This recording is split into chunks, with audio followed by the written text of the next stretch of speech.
What's it like to hate a fictional character? I mean, we all know what it's like to love a fictional character. That's exactly how these waifu and husbando cultures started. But what about the opposite side of the spectrum? What happens when a fictional character acts so bad that you get this urge to just punch them in the face? Anime has of course been bold enough to create such characters and even openly show why you should hate them. I'm not speaking about your average anime supervillain. I'm speaking about characters like Malty from Rising of the Shield Hero, Mummy from Rent-a-Girlfriend, or Rachel from Tower of God. These are characters that each respective fandom hates as a whole, either because they act in immoral ways, or they just make sure to hurt the main character badly enough to awaken the anger of the whole fandom. But this isn't the case with Gabi. While the 4th season of Attack on Titan's been trending in charts, there's also been the name of Gabi trending through the whole fandom. And this time it's not because of character popularity. So I want to take the time to justify her character and even highlight how her annoying flaws always come in the way of winning the sympathy of the audience. So let's see why Gabi did nothing wrong.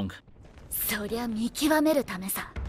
私たちの中から次の戦士を。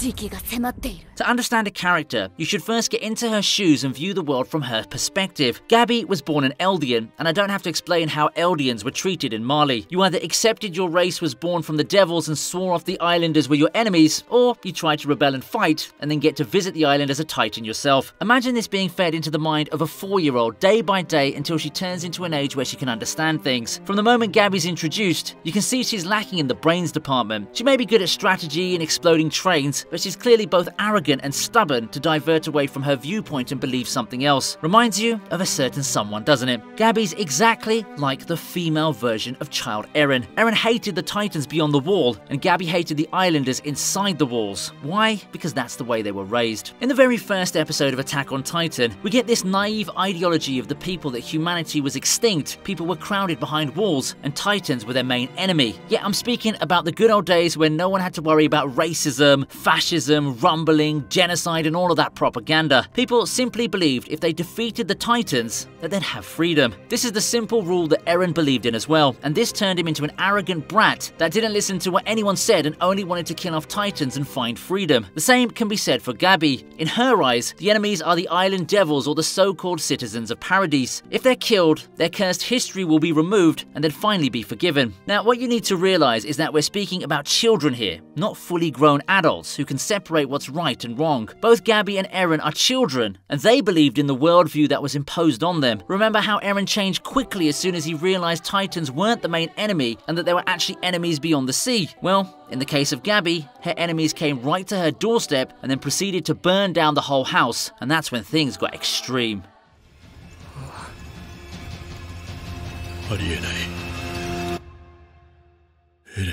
You see, I believe Gabi could have managed if the situation would have happened normally. Perhaps the Mali military would attack Paradis, and she'd get to see that every person there isn't a devil or a villain. Or perhaps Reiner would have had a mental breakdown much sooner, and he'd reveal the truth about the so-called island devils. But before anything like that could happen, Eren Yeager appeared. Eren's massacre at Liberio changed a lot of things. It was what turned things upside down, took the tension up a few notches, and finally forced both parties to act faster. But more than anything, his transformation affected each character individually as well, and in the case of Gabi, it fueled her rage. Imagine the hometown you lived in for so long getting rampaged by one of those so-called island devils. You're forced to watch your 2 best friends die, and the most powerful forces of the military get destroyed at the hands of one single man. Put yourself in her shoes and think for an instant. How would you react? If you react with smiles and laughs and begin to sympathize with the enemy, then you clearly have some issues. Because if someone destroys what belongs to you, then comes the rage that can't be stopped.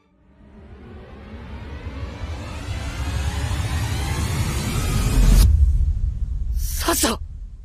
See, I believe that the death of Sasha is another one of those misunderstood moments in the anime as well as the manga. This is because most people specifically believe Gabi killed Sasha, but the truth is that Gabi just boarded the plane with the enemies and then shot the first person she saw, and that person just happened to be Sasha. The time difference also matters a lot here. We grew up with the character of Sasha Braus for nearly 7 years, and we barely even spent 7 weeks with the character of Gabi. The anime had taken nearly 3 seasons to develop the characters we love, and then in the 4th season, it introduces a whole new set of characters characters and forces us to sympathize with them. And yeah, based on the reactions I'm seeing in social media, I can clearly say that never happened. The death of Sasha was something both sudden and emotional, so it was definitely a big trigger for fans. And this time, there was easily one person they could blame. If Gabi had gone and shot some other minor character, everyone would just say we need to cool down and let it slide. But killing Sasha was a big no-no. But once again, the theme of worldview and perspective comes into play here, because in Gabi's eyes, she didn't shoot Sasha, just another island devil. お母さんは一体何をしたの？何をしたからこんなに恨まれているの？何千年も世界中の人々を虐殺したからでしょ？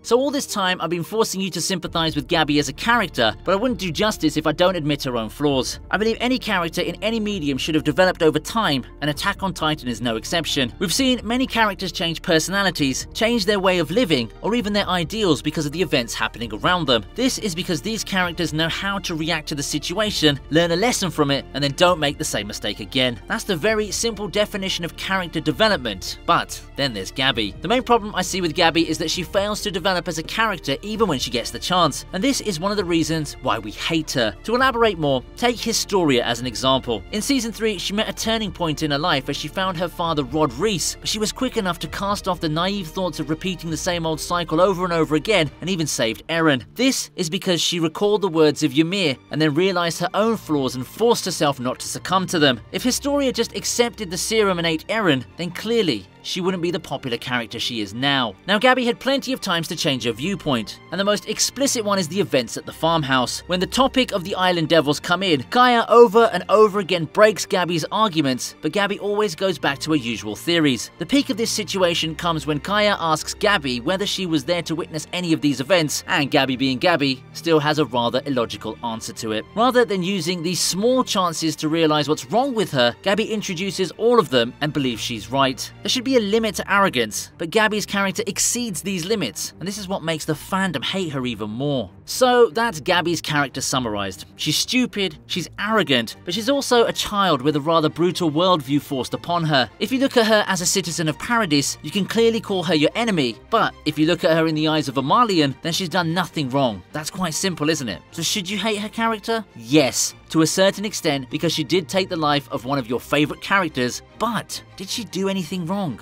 No, she didn't. She simply did what anyone would have done if they were in her shoes. The only difference between a normal Mali soldier and Gabi is that the former isn't stupid enough to jump into a flying enemy airship and shoot one of the enemies, even when knowing they're being surrounded by the friends of that enemy. But once again, she is just a kid, a rather arrogant one. So those are my thoughts about Gabi's character. I believe her to be a rather naive and arrogant child corrupted by the worldview forced upon her. If she could reduce that stubbornness just a little bit, I honestly believe that she could see the world in different eyes and come to understand who the real enemy is. But what's your opinion on this? Sound up in the comments below. I'd love to know your thoughts about her character, and make sure to say why you hate her or why you justify her actions. That's it for today, anime fans, and I'll be seeing you in the next video.